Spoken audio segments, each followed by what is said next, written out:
اب میں درخواست گزار ہوں قاسمی نسبتوں کے وارث علوم نانوتوی کے امین دارالعلوم وقف دیوبند کے موقر محتمم جانشین خطیب الاسلام حضرت مولانا محمد سفیان صاحب قاسمی دامت برکاتہم العالیہ سے حضرت والا اپنے تأثرات اور اظہار خیال سے ہم سب کو مستفیض فرما۔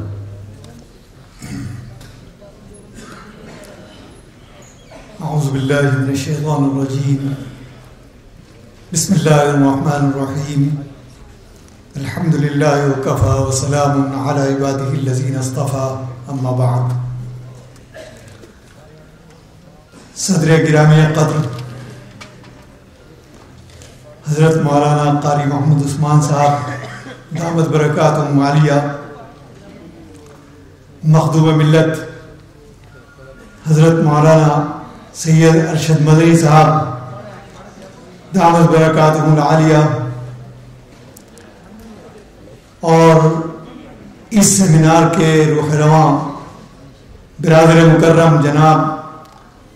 حضرت مولانا سید محمود اسد مدنی صاحب اور ان کے رفقائے کار،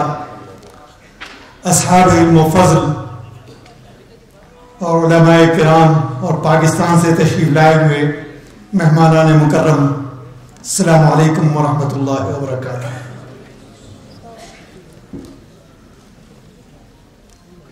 اس عظیم الشان اور نہایت باوقار سیمینار میں شرکت کو میں اپنے لیے سعادت بھی سمجھتا ہوں، اور یہ میرے لیے مجھے مسرت بھی ہے، اور میں شکر گزار ہوں برادر مکرم جناب مولانا محمود اسد مدنی صاحب اور ان کے رفقائے کار کا کہ ان کی نہایت مخلصانہ دعوت کے سبب مجھے یہ موقع فراہم ہوا اور آپ حضرات کی زیارت کا اللہ تعالیٰ نے موقع عطا فرمایا۔ جہاں تک اس سیمینار کا تعلق ہے، اس تعلق سے بہت ساری مفید اور کارآمد باتیں آپ حضرات کے علم میں آئی ہیں، اور جمعیت العلماء ہند کی تاریخ کے ضمن میں حضرت مولانا سید ارشد مدنی صاحب دامت برکاتہم العالیہ کا بہت پرمغز خطاب اور بہت معلوماتی،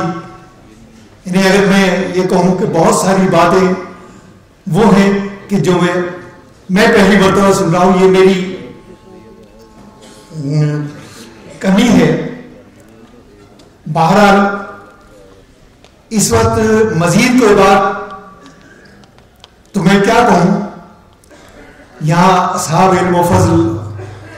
کے حضرات موجود ہیں، لیکن ایک چیز جس کی طرف مجھے خیال ہوتا ہے اور اکثر میں اس کا ذکر بھی کیا کرتا ہوں، اور حضرت صدر محترم نے اپنے خطبہ افتتاحیہ میں اس کا ذکر بھی فرمایا ہے کہ اس طرح کے سیمیناروں کا مقصد محض ایک اجلاس یا اجتماع کا انعقاد نہیں ہے، بلکہ شخصیات کی خدمات کے ضمن میں اپنی تاریخ کی یاد دہانی اور اس کا مذاکرہ مقصود ہے۔ اس میں کوئی دو رائے نہیں ہے۔ اگر ہم دیکھیں تو یہ ایک تکوینی نظام ہے، ایک وہ نظام ہے جو ہمیں اپنی آنکھوں سے نظر آتا ہے، اور ایک تکوینی نظام ہے، کام جو ہے وہ سارا اسی تکوینی نظام کے تحت چلتا ہے۔ ہم تاریخ پر نظر ڈالتے ہیں تو ایک بات بڑے نمایاں اور واضح طریقے پر ہمارے سامنے آتی ہے کہ اس پوری 1400 سالہ تاریخ کے اندر کوئی صدی اور کوئی صدی کا کوئی عشرہ ایسا نہیں گزرا کہ جبکہ اسلام کو چیلنجز کا سامنا نہ ہوا۔ مختلف نوعیتیں مختلف سطحوں سے چیلنجز کا سامنا ہوا، لیکن اللہ تعالیٰ نے اسی دور اور وقت کے تقاضوں کے لحاظ سے افراد کار اور رجال کار پیدا فرمائے، اور انہوں نے اس کا بھرپور مقابلہ کیا۔ ایک تسلسل ہے، لیکن بالخصوص آج کے دور کے اندر اور خاص طور پر نوجوانوں میں جو مدارس کے طلبہ ہیں ان میں میں محسوس کرتا ہوں کہ ایک مایوسی کا عنصر پایا جاتا ہے. اس کے کیا اسباب ہیں؟ میں اپنے ناقص مطالعے کے اندر کے ذریعے سے میں یہ سمجھتا ہوں کہ اس کی کچھ وجوہات ہیں. ہم جب تاریخ کا جائزہ لیتے ہیں تو کم و بیش تمام مورخین اس بات پر متفق الرائے ہیں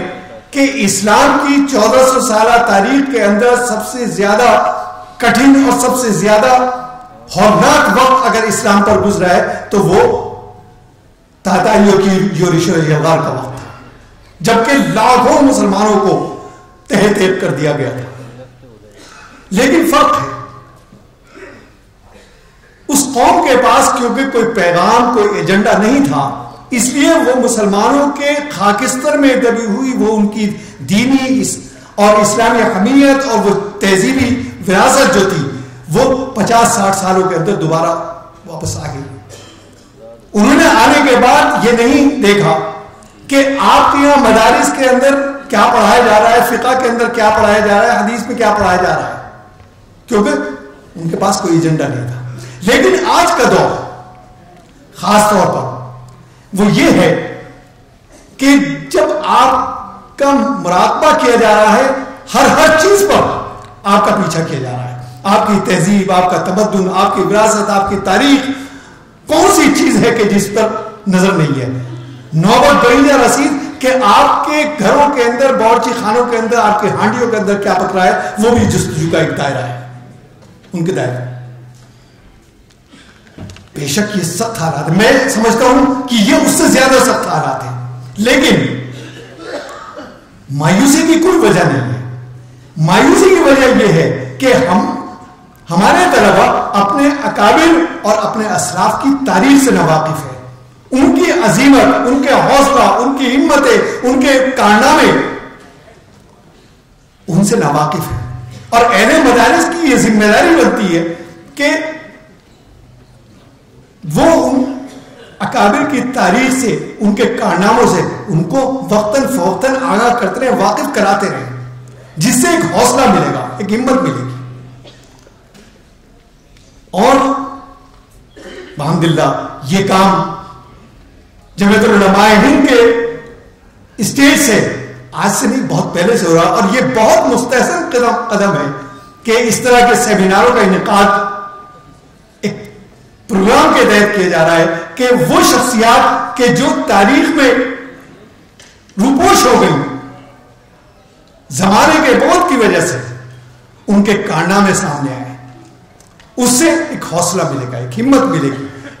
مشکل حالات کے اندر کام کیسے کیا جاتا ہے وہ اس سے واقف ہوں گے، کیونکہ چراغ سے چراغ جلتا ہے. یہ وہی چراغ تو ہے جو آج سے 100 سال پہلے جو روشن کیا گیا تھا. حضرت شیخ الہند مولانا محمود حسن صاحب علیہ الرحمہ، پھر وہ تمام صفات، وہ تمام عظیمتیں، وہ تمام حوصلے، وہ تمام جوش اور تمام ولولے منتقل ہوئے حضرت شیخ الاسلام حضرت مولانا سید حسین احمد مدنی علیہ الرحمہ. اور اللہ تعالیٰ نے، یہ تکوینی نظام ہے کہ اللہ تعالیٰ نے ہندوستان کی امت مسلمہ میں اجتماعیت پیدا کرنے کے لیے اللہ تعالیٰ نے اس خانوادے کو منتخب فرما دیا، جنہوں نے اپنے اپنے دور، اپنے اپنے وقت اور حالات کے لحاظ سے بڑے دور رس فیصلے کیے. اور اس کے دور رس نتائج یہ انہیں کی دور رس نگاہیں تھی کہ وہ وقتی حالات نہیں تھے کہ وہ 1920 کے یا اس سے پہلے کہ جب خلافت عثمانیہ کا چراغ ٹمٹما رہا تھا، بجھنے کو تھا، اور اس استبدادی طاقتوں کے جو اثرات تھے وہ ہندوستان میں نہیں بلکہ پورے عالم اسلام میں اس سے پکڑے اور مرتب ہو رہے تھے. یہ ان کی دورس نگاہیں تھیں کہ انہوں نے بھاپ لیا تھا کہ آنے والا وقت مسلمانوں کے لیے کس طرح کی آزمائش لے کر آنے والا ہے. اور یہ وہ تکوینی نظام ہے کہ اللہ تعالیٰ نے انہیں احوال اور انہی حالات اور وقت کے تقاضوں کے مطابق اللہ تعالیٰ افراد کار بھی پیدا کرتے رہے. جمعیت العلماء کی پوری تاریخ اس بات کی شاہد اور گواہ ہے کہ آج جمعیت العلماء کی قیادت میں یہ مضطرب حالات جو ملک کے ہیں اس میں جو حوصلہ مسلمانوں کو حاصل ہے بلا خوف تردید کہا جا سکتا ہے کہ وہ جمعیت العلماء کی کارناموں سے. بہرحال وقت کم ہے, مجھے حکم دیا میرے بزرگوں نے, میرے بڑوں نے کہ میں کچھ عرض کروں. یہ چند چھوٹی چھوٹی باتیں تھیں جو میں نے عرض کی. میں آخر میں ایک مرتبہ پھر ہدیہ تبلیغ پیش کرتا ہوں, بہت بہت مبارکباد اور دلی مبارکباد پیش کرتا ہوں تمام ذمہ داران جمعیت العلماء کی خدمت میں. اللہ تعالیٰ ان کی ان